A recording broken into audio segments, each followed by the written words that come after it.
नमस्कार साथियों, स्वागत है आप सबका एक बार फिर से जागृति क्लासेस में।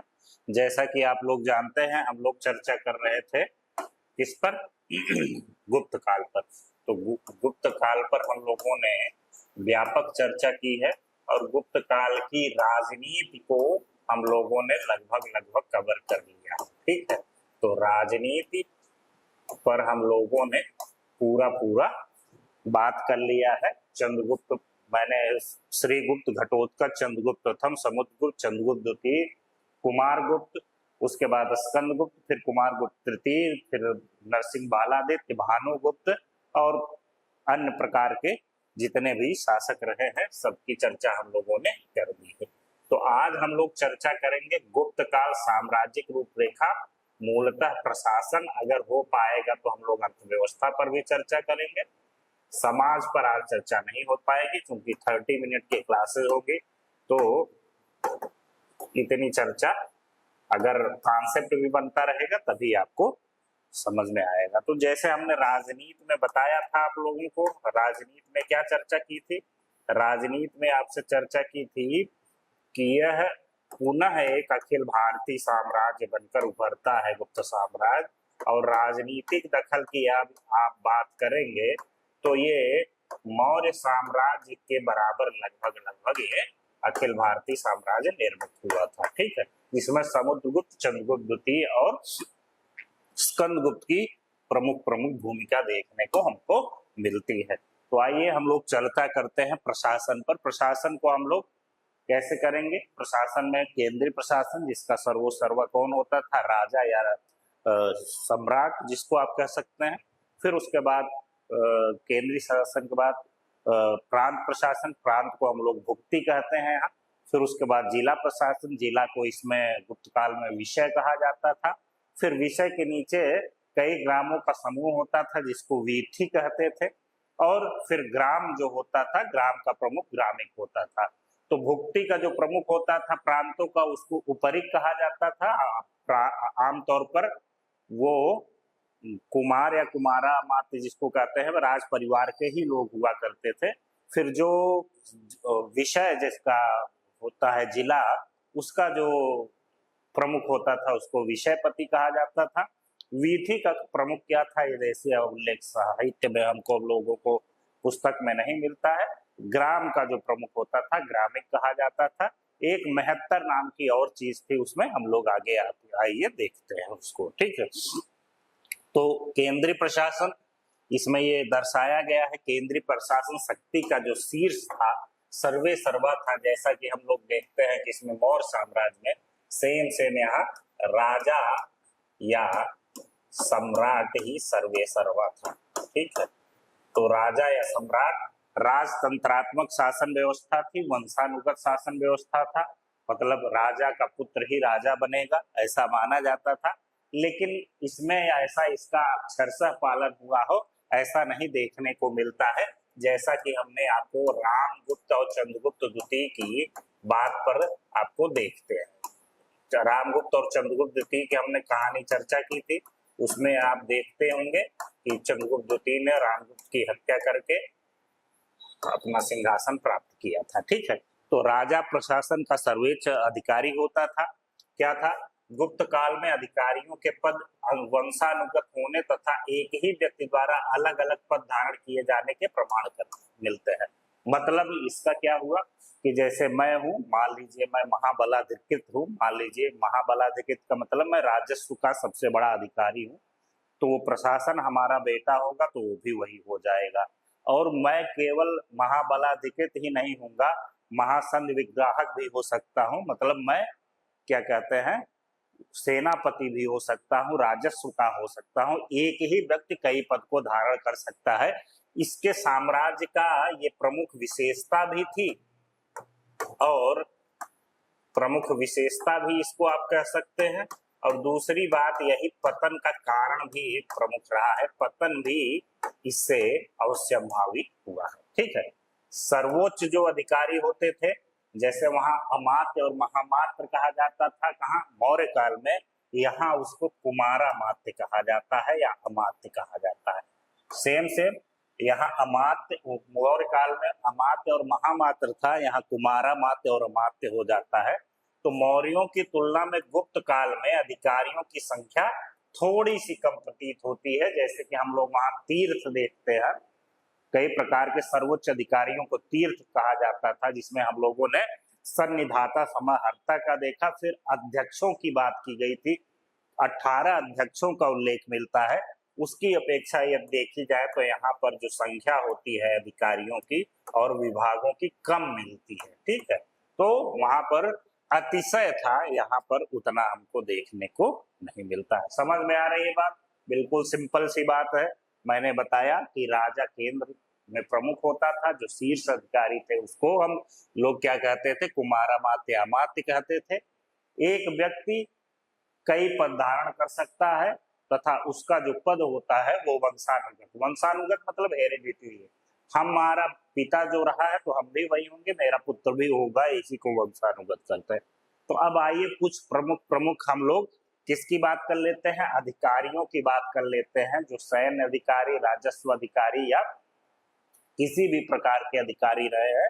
ये जरूर सवाल पूछा जाता है, यहाँ से एक दो सवाल आप कोई परीक्षा की तैयारी आप करते हैं तो यहाँ से एक या दो सवाल आपका पूछा जा सकता है। ठीक है, यदि आप पीसीएस की तैयारी करते हैं किसी भी स्टेट का, या वनडे की कोई भी तैयारी करते हैं, चाहे बैंकिंग हो, पीओ हो, सीटेट हो, सुपरटेट हो, कोई भी, तो यदि हिस्ट्री से सवाल पूछेंगे तो यहाँ से पूछेंगे।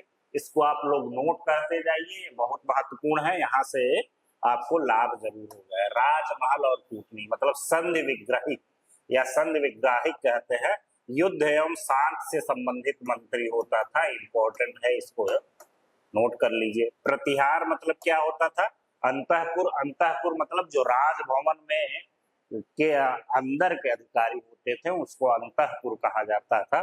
तो प्रतिहार क्या होते हैं, अंतःपुर से संबंधित अधिकारी होते थे। महाप्रतिहार क्या होता था, तो राजमहल या राज दरबार की सुरक्षा से संबंधित अधिकारी होता था। मतलब दोनों एक ही था, प्रतिहार न लगा के आप महाप्रतिहार ही कर लीजिए। राजमहल, राज दरबार या अंतःपुर एक ही बात है। ठीक है, फिर राजस्व से मतलब यहाँ दो आपको मिल गए, संधि विग्रहिक और महाप्रतिहार। राजस्व विभाग से संबंधित अधिकारी जो होता था उसको ध्रुवाधिकरण करता था, कहते थे। भू राजस्व वसूलने वाला अधिकारी क्या कहा जाता था, ध्रुवाधिकरण कहा जाता था। तो ये भू राजस्व प्रशासन का प्रमुख आधार था।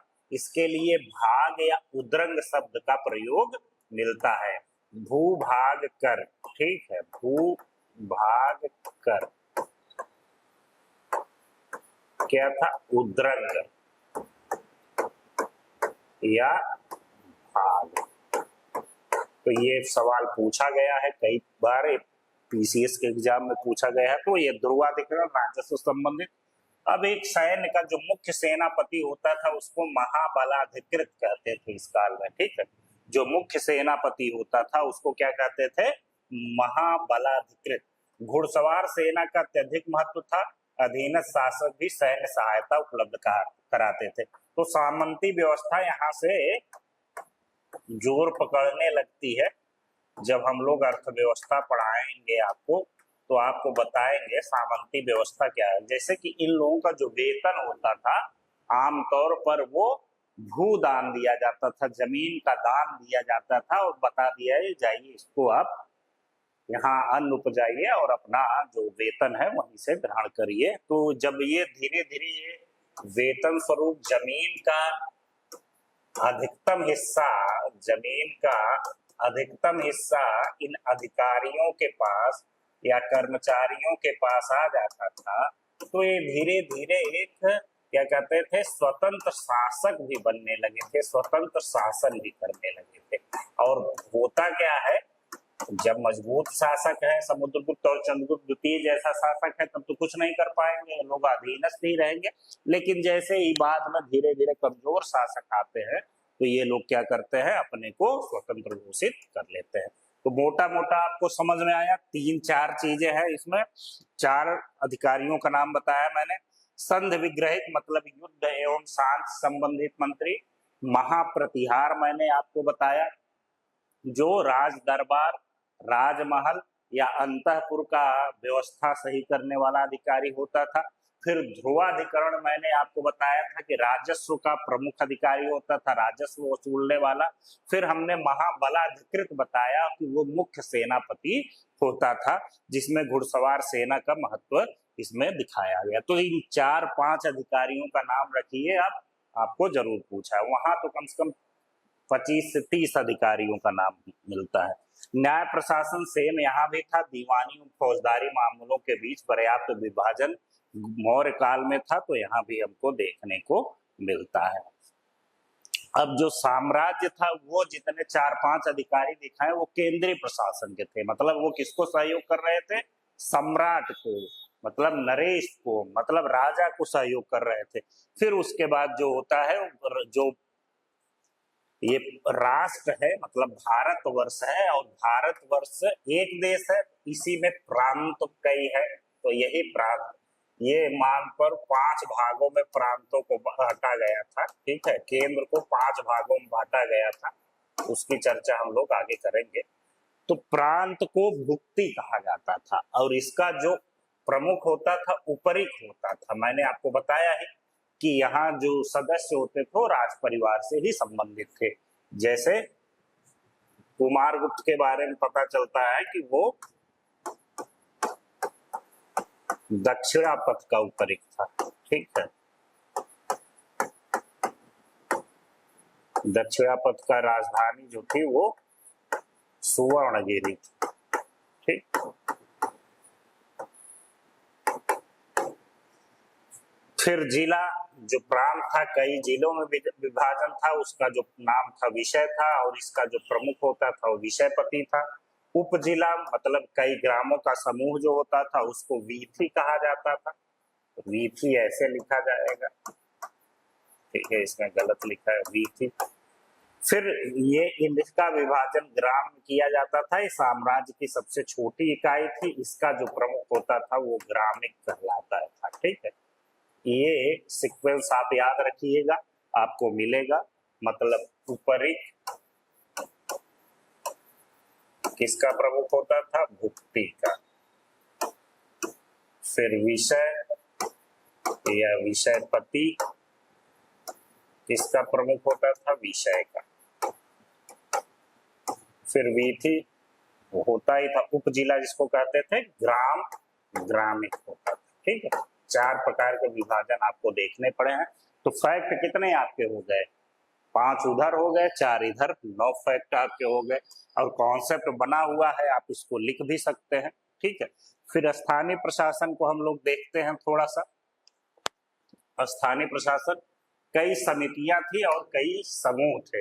ये क्या होते थे? स्थानीय प्रशासन जो विषय जिला होता था, उसकी प्रशासन की कई समितियां होती थी। जिला प्रशासन में सहयोगी समिति की महत्वपूर्ण भूमिका होती थी। तो इसमें कुछ सार्थवा हम लोग पढ़े हुए हैं। सार्थवा कहाँ पढ़े? मौर्योत्तर काल में पढ़े थे, अभी भी वो जिंदा था। वो व्यापारियों के प्रमुख को, जो विदेशी व्यापार करते थे, वहां पढ़े थे हम लोग। वही उन्हीं को प्रमुख को सार्थवा कहा जाता था। प्रथम कायस्थ जो होता था वो लिपिकों का प्रमुख था। ठीक है, नाम याद कर लीजिए, ये सब पूछता है। लिपिकों का प्रमुख प्रथम कायस्थ। प्रथम कुलिक क्या था कि ये शिल्पी होते थे, उनका प्रमुख था ये, शिल्पियों के प्रमुख। फिर नगर श्रेष्ठी था, नगर का प्रमुख महाजन या अधिकारी। फिर ग्राम प्रशासन, ये समितियां विषय के अंतर्गत है। जिला प्रशासन में ये सब आएगा। ठीक है, इसमें आएगा जिला प्रशासन में ये सब आएगा, नोट कर लीजिए आप। नोट क्या है, इसका पीडीएफ आपको मिलेगा ही। ग्राम का ग्रामिक मैंने बताया है। 72 कहते थे। ग्रामिक मतलब जो सरपंच समझ लीजिए, लेकिन 72 क्या होता था? जो वयोवृद्ध या बुद्धिमान व्यक्ति होता था, उनको 72 कहा जाता था या 72 कहा जाता है। और गांव में एक पूर्वपाल नाम का क्या कहते हैं अधिकारी था, जो लिपिक से संबंधित काम करता था या लिपि से संबंधित काम करता था। ठीक, तो ये 3 अधिकारी यहाँ भी याद कर लीजिए। ग्रामिक, महत्तर और पूर्वपाल। तो ये आपका प्रशासन में मोटा मोटी यहाँ से देखने को मिलता है। तो मोटा समझ में आ गया आप लोगों को प्रशासन कहाँ से है, कैसे करना है, ठीक है। आइए, प्रशासन में मैंने केंद्रीय प्रशासन बताया जिसमें 4-5 अधिकारियों का नाम बताया आपको। मैंने बताया कि महासंघ विग्राहक मतलब युद्ध एवं शांति का, फिर महाप्रतिहार राजमहल दरबार और क्या कहते हैं अंतःपुर का देखभाल करने वाला। फिर हमने आपको ध्रुवाधिकरण बताया जो राजस्व का प्रमुख होता था। फिर महाबलाधिकृत आपको बताया, महाबलाधिकृत आपको बताया जो मुख्य सेनापति होता था, ठीक है।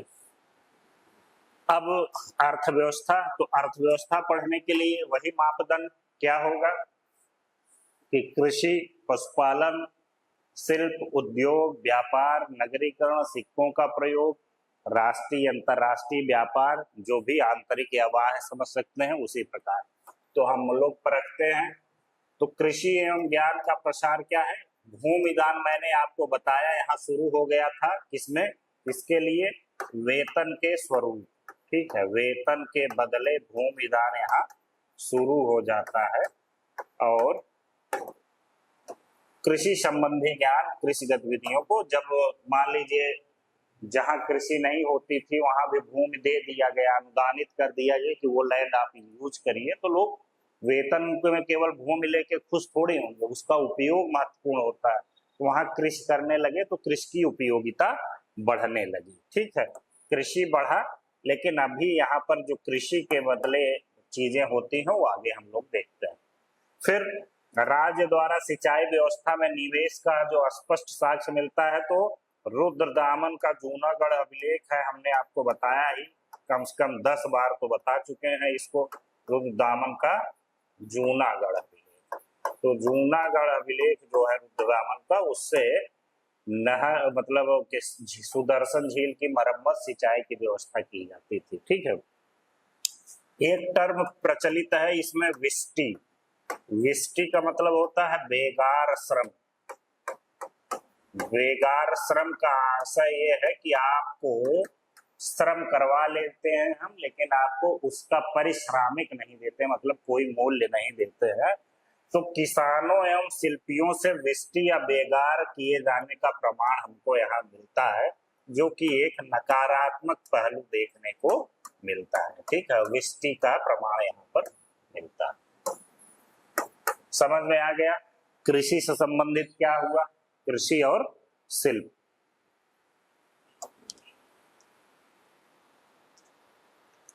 अब व्यापार एवं शिल्प में यहाँ पर वो जो मौर्योत्तर काल की पकड़ थी वहां यहाँ पर देखने को नहीं मिलती। क्यों नहीं मिलती है कि जो रेशम मार्ग था चाइना से भारत होते हुए यूरोप और पश्चिमी अफ्रीका तक जाता था, सिल्क रूट, तो सिल्क की मांग बहुत ज्यादा यूरोप में और अफ्रीका में भी थी, और कनिष्क का उस रूट पर नियंत्रण था। तो बगैर कुछ किए धरे सबसे ज्यादा संपत्ति भारत को उससे आ रहा था, लाभ सबसे ज्यादा भारत को हो रहा था।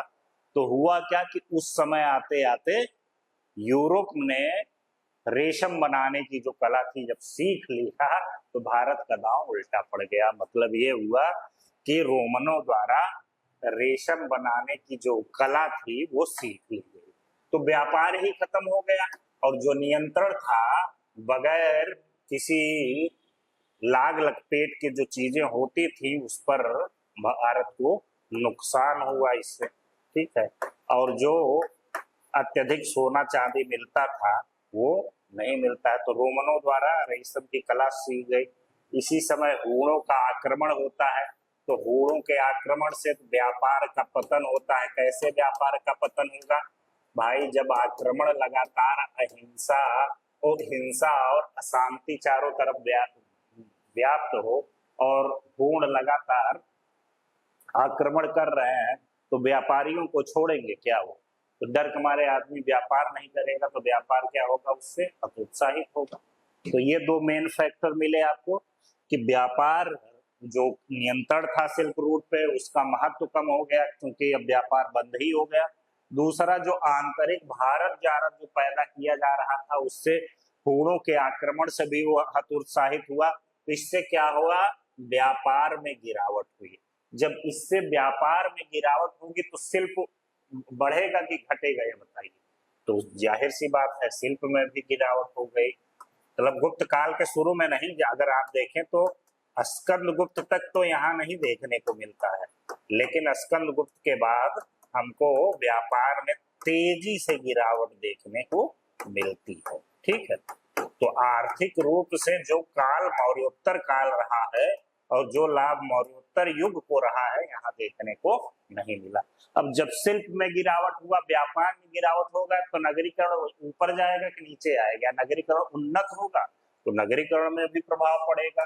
तो कुछ नगरों का पतन और उन्नति के स्पष्ट प्रमाण मिलते हैं, जैसे तक्षशिला गांधार का मिलता है, जैसे दक्षिणा पथ में देखेंगे सुवर्णगिरी में व्यापार का पतन होता है, नगरों का पतन होता है।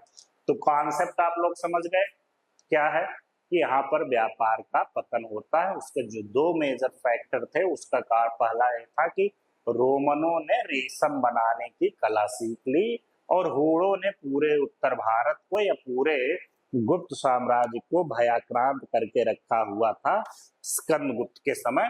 शुरू में उन्नति का काल था, बाद में धीरे धीरे पतन देखने को हमको मिलता है। मुद्रा व्यवस्था, यहाँ पर इसको कर लेते हैं मुद्रा व्यवस्था, फिर उसके बाद हम लोग आज की क्लास को एंड करेंगे। तो मुद्रा व्यवस्था, तो भूमि अनुदानों की वृद्धि तथा शिल्प व्यापार में गिरावट ने मुद्रा प्रचलन को गहराई से प्रभावित किया। सामान्य लेन देन में तांबे के सिक्के के बहुत कम प्रमाण मिलते हैं। देखिए इस काल में स्वर्ण सिक्के जो थे सबसे ज्यादा बने। अब आप कहेंगे सर आप तो उल्टा बोल रहे हैं, उल्टा बोल रहे हैं कैसे? स्वर्ण सिक्के बहुत ज्यादा बने शुरू में, लेकिन स्कंद गुप्त तक आते आते स्कंद गुप्त के सिक्कों में देखते हैं तो यहाँ सोने के सिक्कों में मिलावट मिलने लगती। ठीक है, मतलब अब सोने में पीतल मिला देंगे तो सोने की वैल्यू उतनी रहेगी, तो मिलाने लगे उसमें। तो क्या है, ये किस चीज का प्रतीक है? मिलावट। मिलावट मतलब कि अवनति का प्रतीक है। ठीक है, तो अब देखिए सोने के जो सिक्के होते थे उनको दीनार कहा जाता था। प्राचीन भारत में बड़ी संख्या में अत्यंत उत्कृष्ट एवं कलात्मक स्वर्ण सिक्के जारी किए गए। गुप्त काल में भी दीनार था और मैंने आपको बताया था मौर्योत्तर काल में भी दीनार ही कहा जाता था। ठीक है, रूपक जो था चांदी या रजत सिक्के थे। ठीक है, रजत सिक्के। विशेष रूप से पश्चिमी क्षत्रपों की विजय, मतलब जो शकों पर विजय हुई थी, किसकी? शकों पर विजय किया था चंद्रगुप्त ने और उपाधि धारण की थी, मैंने आपको बताया था सकारी। और उसने जो रजत सिक्के या चांदी के सिक्के जारी किए।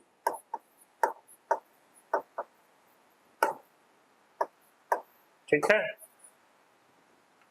कौड़ी। कौड़ी मतलब चीनी यात्री फाहियान ने सामान्य लेन देन में कौड़ियों के प्रचलन का उल्लेख किया था। तो कौड़ी कैसे होते थे? शंख के प्रकार के, सीपी के प्रकार के, इनको कौड़ी कहा जाता था। सीपी तो इन्हीं को कौड़ी कहा जाता था। सोने के सिक्के को दिनार, चांदी के सिक्के को रूपक और कौड़ियां जो होती थी इनसे भी लेन देन किया जाता था कौड़ी से। ठीक, तो इनको कौड़ी कहा जाता है। अब इसको हम लोग करते हैं स्वर्ण मुद्रा इतिहास का दर्पण, इसको हम लोग कल करते हैं। ठीक है, तो आज कर ही लेते हैं स्वर्ण मुद्रा इतिहास का दर्पण। देखिए स्वर्ण मुद्रा की बात अगर करें, गुप्तकालीन सिक्के केवल स्वर्ण मुद्रा नहीं बल्कि साम्राज्य के जीवंत दस्तावेज है। इनसे जो है शासकों के नाम, राजकीय नीतियां, उपाधियां और साम्राज्य विस्तार की जानकारी मिलती है। तो जो ये क्वाइंस हैं गुप्त काल के, वो इतिहास लेखन में बहुत महत्व रखते हैं। ठीक है, इतिहास लेखन, इतिहास लेखन मतलब इतिहास के सम्यक जानकारी के द्वारा इतिहास का लिखना, उसमें महत्वपूर्ण क्या क्या किया जाता है। सबसे ज्यादा शासकों के नाम मिलते हैं, जैसे समुद्रगुप्त के सिक्के बहुत मिलते हैं, वीणावादन प्रकार का, व्याघ्रहंता प्रकार का और परम भागवत प्रकार का। राज्य की नीतियां, उसमें नीतियों का भी वर्णन मिलता है, कुछ उपाधियां भी मिलती हैं, जैसे परम भागवत और परम भट्टारक की उपाधियां मिलती हैं। अश्वमेध प्रकार के सिक्के भी होते हैं। साम्राज्य विस्तार की जानकारी किससे मिलती है? वाइन से मिलती है। ठीक है, इसमें देखने को जैसे कि ये मान लीजिए एक सिक्का है कूटनी समुद्रगुप्त का, तो समुद्रगुप्त का ये सिक्का है, ये राजा है समुद्रगुप्त। इस पे क्या है? शासक की व्यक्तिगत रुचि समुद्रगुप्त की वीणा वादक मुद्रा में ये दिखाया गया है। ठीक है, वीणा वादन कर रहा है। तो इससे क्या आशय मिलता है कि वह न केवल चक्रवर्ती सम्राट था बल्कि समस्त भारत को जीता हुआ था, बल्कि उसका संगीत एवं कला में भी रुचि पर्याप्त थी, उसका ये प्रमाण मिलता है। फिर ये देखिए, ये अश्वमेध प्रकार का सिक्का या मुद्रा मिलता है इसी में, दूसरी तरफ अश्व मिला है। तो इसमें अश्वमेध प्रकार की मुद्रा से पता चलता है कि उसने अश्वमेध यज्ञ का संकेत दिया था। अब इसमें कुछ लिखा हुआ है कूटनीतिक संबंध से, मतलब लिच्छवी दौहित्र अंकित मुद्रा समुद्रगुप्त के लिच्छवियों से संबंध, मतलब लिच्छवियों की राजकुमारी से उसने विवाह किया था, ये देखने को हमको मिलता है। समझ में आ गई कि सिक्का कैसे उसकी उपाधि, साम्राज्य विस्तार, राजकीय नीतियां, विवाह संबंध और नाम पर कैसे मिलती हैं, ये देखने को हमको मिलती हैं। ठीक है, अब ये समाज है, समाज पर चर्चा हम लोग कल करेंगे। समाज और कला हो जाएगा तो हम लोग उसको बढ़िया से कर लेंगे। तो इसको पढ़िए, समझ में आ रहा होगा मोटा मोटी आपको, कोई चीज घबराने की नहीं है, बस आप लोग उसको बकायदा एक बार रिवाइज करिए, जहां डाउट को हमसे पूछिए तो हम उसको क्लियर करते रहेंगे। मेहनत करिए, 2-3 बार वीडियोस को देखिए तो आपको इतिहास बहुत आसान लगने लगेगा। धन्यवाद, मिलते हैं कल।